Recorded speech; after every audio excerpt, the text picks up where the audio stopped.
wabarakatuh. Saya Muhammad Farhan Milianto dari kelas 5A Keuangan dan Perbankan ingin menjelaskan tentang hukum perburuhan yang ada di mata kuliah aspek hukum dalam bisnis. Kemudian hukum ketenagakerjaan. Berikut pendapat beberapa ahli hukum mengenai pengertian hukum ketenagakerjaan. Menurut Molenar dalam Asikin, menyebutkan bahwa hukum perburuan adalah bagian hukum yang berlaku yang pokoknya mengatur hubungan antara tenaga kerja dan pengusaha, antara tenaga kerja dan tenaga kerja, serta antara tenaga kerja dan penguasa. Kemudian M.G. Levenbach dalam Manulang menyebutkan bahwa hukum perburuan adalah hukum yang berkenaan dengan hubungan kerja, di mana pekerjaan itu dilakukan di bawah pimpinan dan dengan keadaan penghidupan yang langsung bersangkut paut dengan hubungan kerja itu. Kemudian N.E.H. van Esveld dalam Manulang menyebutkan bahwa hukum perburuan tidak hanya meliputi hubungan kerja di mana pekerjaan dilakukan di bawah pimpinan, tetapi meliputi pula pekerjaan yang dilakukan oleh suap pekerja yang melakukan pekerjaan atas tanggung jawab dan risiko sendiri. Dengan demikian, menurut penulis-penulis hukum ketenagakerjaan adalah peraturan hukum yang mengatur mengenai hubungan kerja antara pekerja atau buruh dan pengusaha atau majikan dengan segala konsekuensinya. Kemudian, asas tujuan dan sifat hukum ketenagakerjaan.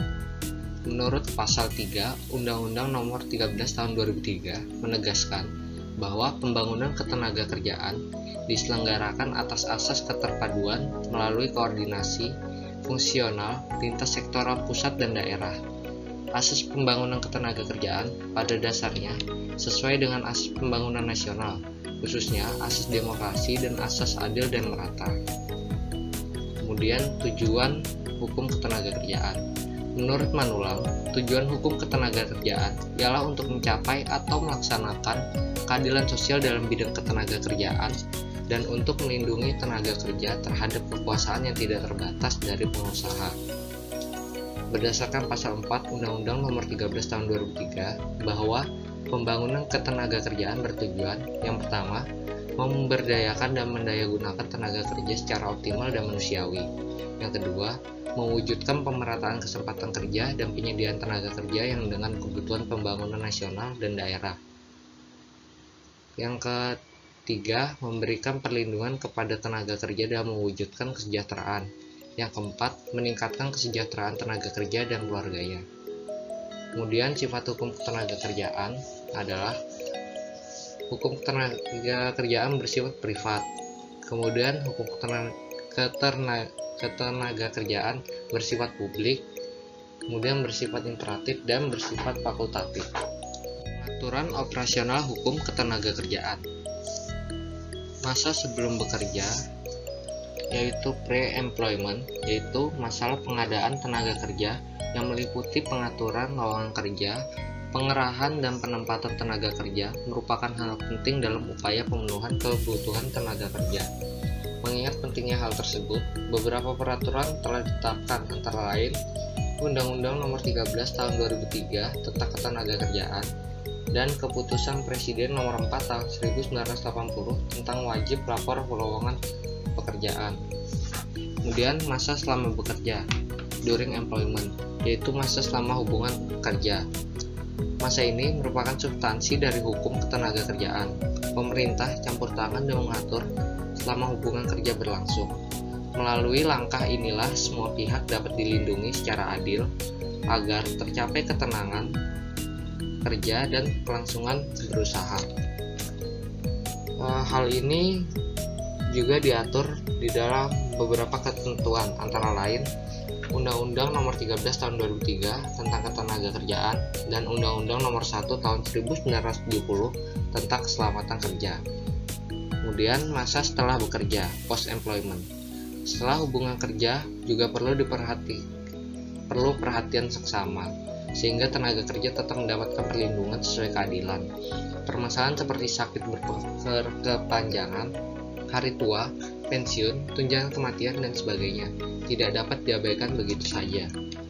Hal ini ditetapkan dalam Perundangan Ketenagakerjaan antara lain Undang-Undang Nomor 13 Tahun 2003 tentang Ketenagakerjaan, khususnya pada pasal 150 sampai dengan 172. Kemudian Undang-Undang Nomor 11 Tahun 1992 tentang dana pensiun. Hubungan kerja dan hubungan industrial. Hubungan kerja menurut Supomo tahun 1987 ialah suatu hubungan antara seorang buruh dan seorang majikan di mana hubungan kerja itu terjadi setelah adanya perjanjian kerja antara kedua belah pihak. Mereka terikat dalam suatu perjanjian. Di satu pihak, pekerja atau buruh bersedia bekerja dengan menerima upah dan pengusaha mempekerjakan pekerja atau buruh dengan memberi upah. Beberapa ahli berpendapat bahwa di dalam perjanjian kerja yang menjadi dasar hubungan kerja adalah adanya pekerjaan, adanya perintah orang lain, adanya upah, terbatas waktu tertentu karena tidak ada hubungan kerja berlangsung terus-menerus. Perjanjian kerja. Perjanjian kerja menurut pasal 1601A KUHP ialah suatu persetujuan bahwa pihak ke-1, yaitu buruh, mengikatkan diri untuk menyerahkan tenaganya pada pihak lain, yaitu majikan, dengan upah selama waktu tertentu. Prinsip yang menonjol dalam perjanjian kerja yaitu adanya keterikatan seseorang atau pekerja atau buruh kepada orang lain atau pengusaha untuk bekerja di bawah perintah dengan menerima upah. Jadi bila seseorang telah mengikatkan diri dalam suatu perjanjian kerja, berarti ia secara pribadi otomatis harus bersedia bekerja di bawah perintah orang lain. Hal ini yang disebut ahli hukum sebagai hubungan di peratas. Pembagian perjanjian kerja berdasarkan jangka waktunya dibagi menjadi dua, yaitu perjanjian kerja waktu tidak tentu dan perjanjian kerja waktu tertentu. Perjanjian kerja waktu tidak tertentu. Perjanjian kerja ini tersurat dalam pasal 1603 Ki ayat 1 KUHP yang menyatakan bahwa waktu lamanya hubungan kerja tidak ditentukan baik dalam perjanjian atau peraturan majikan maupun dalam peraturan perundang-undangan atau pula menurut kebiasaan, maka hubungan kerja itu dipandang diadakan untuk waktu tidak tertentu. Lebih lanjut, dinyatakan pada pasal 57 ayat 2 UU Nomor 13 Tahun 2003 tentang Ketenagakerjaan, di samping alasan tersebut di atas, perjanjian kerja waktu tidak tertentu secara hukum otomatis terjadi sebagai akibat pelanggaran pengusaha terhadap pasal 57 ayat 1, yakni membuat perjanjian kerja waktu tertentu secara tidak tertulis. Perjanjian kerja waktu tertentu. Ada syarat pembuatan PKWT terbagi dua macam, yaitu syarat material dan syarat formil. Syarat material diatur pada pasal 52 ayat 1 Undang-Undang Nomor 13 Tahun 2003 tentang Ketenagakerjaan sebagai berikut. Pertama, kesepakatan kedua belah pihak, kemampuan atau kecakapan melakukan perbuatan hukum, adanya pekerjaan yang diperjanjikan, dan pekerjaan yang diperjanjikan tidak bertentangan dengan ketertiban umum, kesusilaan, dan peraturan perundang-undangan yang berlaku. Kemudian syarat pembuatan secara formil. PKWT harus memuat pasal 54 ayat 1 Undang-Undang Nomor 13 Tahun 2003 tentang Ketenagakerjaan. Yang pertama, nama, alamat perusahaan dan jenis usaha. Kemudian nama, jenis kelamin, umur, dan alamat pekerja atau buruh. Kemudian jabatan atau jenis pekerjaan. 4. Tempat pekerjaan. 5. Besarnya upah dan cara pembayarannya. 6. Syarat-syarat yang memuat hak dan kewajiban pengusaha dan pekerja atau buruh. 7. Mulai dan jangka waktu berlaku perjanjian. 8. Tempat dan lokasi perjanjian kerja dibuat. Dan yang terakhir, tanda tangan para pihak dalam perjanjian kerja. Perjanjian kerja tidak tetap. Perjanjian kerja tidak tetap meliputi perjanjian kerja perseorangan dengan masa percobaan 3 bulan dan perjanjian kerja harian lepas. Pasal 1 ayat 2 angka 2 Keputusan Menteri Tenaga-Kerja Nomor Kep 150 Men 1999 menyatakan bahwa tenaga kerja harian lepas adalah tenaga kerja yang bekerja pada pengusaha untuk melakukan pekerjaan tertentu yang berubah-ubah dalam hal waktu maupun kontinuitas pekerjaan dengan menerima upah didasarkan atas kehadirannya secara harian. Perjanjian kerja. Perjanjian kerja dibagi menjadi dua. Yang pertama, perjanjian kerja borongan dan perjanjian kerja tetap. Perjanjian kerja borongan ada perjanjian kerja antara pekerja dan pengusaha untuk melakukan pekerjaan tertentu dengan pembayaran upah berdasarkan volume pekerjaan satuan hasil kerja. Kemudian perjanjian kerja tetap. Perjanjian kerja tetap adalah perjanjian kerja antara pekerja atau buruh dan pengusaha untuk melakukan suatu pekerjaan tertentu dengan menerima upah dan tanpa adanya pembatasan waktu tertentu. Perlindungan tenaga kerja. Lingkup perlindungan terhadap pekerja atau buruh menurut Undang-Undang Nomor 13 Tahun 2003 meliputi yang pertama, perlindungan atas hak-hak dasar pekerja untuk berunding dengan pengusaha. Yang kedua, perlindungan keselamatan dan kesehatan kerja. Yang ketiga, perlindungan khusus bagi pekerja atau buruh perempuan, anak, dan penyandang cacat. Dan yang terakhir, perlindungan tentang upah, kesejahteraan, dan jaminan sosial tenaga kerja. Perlindungan tenaga kerja bertujuan untuk menjamin berlangsungnya sistem hubungan kerja secara harmonis tanpa disertai adanya tekanan dari pihak yang kuat kepada pihak yang lemah. Jenis perlindungan tenaga kerja. Menurut Supomo, dalam Asikin tahun 1993, perlindungan tenaga kerja dibagi menjadi 3 macam, yaitu perlindungan ekonomis, yaitu perlindungan tenaga kerja dalam bentuk penghasilan yang cukup, termasuk bila tenaga kerja tidak mampu bekerja di luar kehendaknya. Kemudian perlindungan sosial, yaitu perlindungan tenaga kerja dalam bentuk jaminan kesehatan kerja dan kebebasan berserikat dan perlindungan hak untuk berorganisasi. Kemudian perlindungan teknis, yaitu perlindungan tenaga kerja dalam bentuk keamanan dan keselamatan kerja. Kemudian perlindungan pekerja atau buruh perempuan.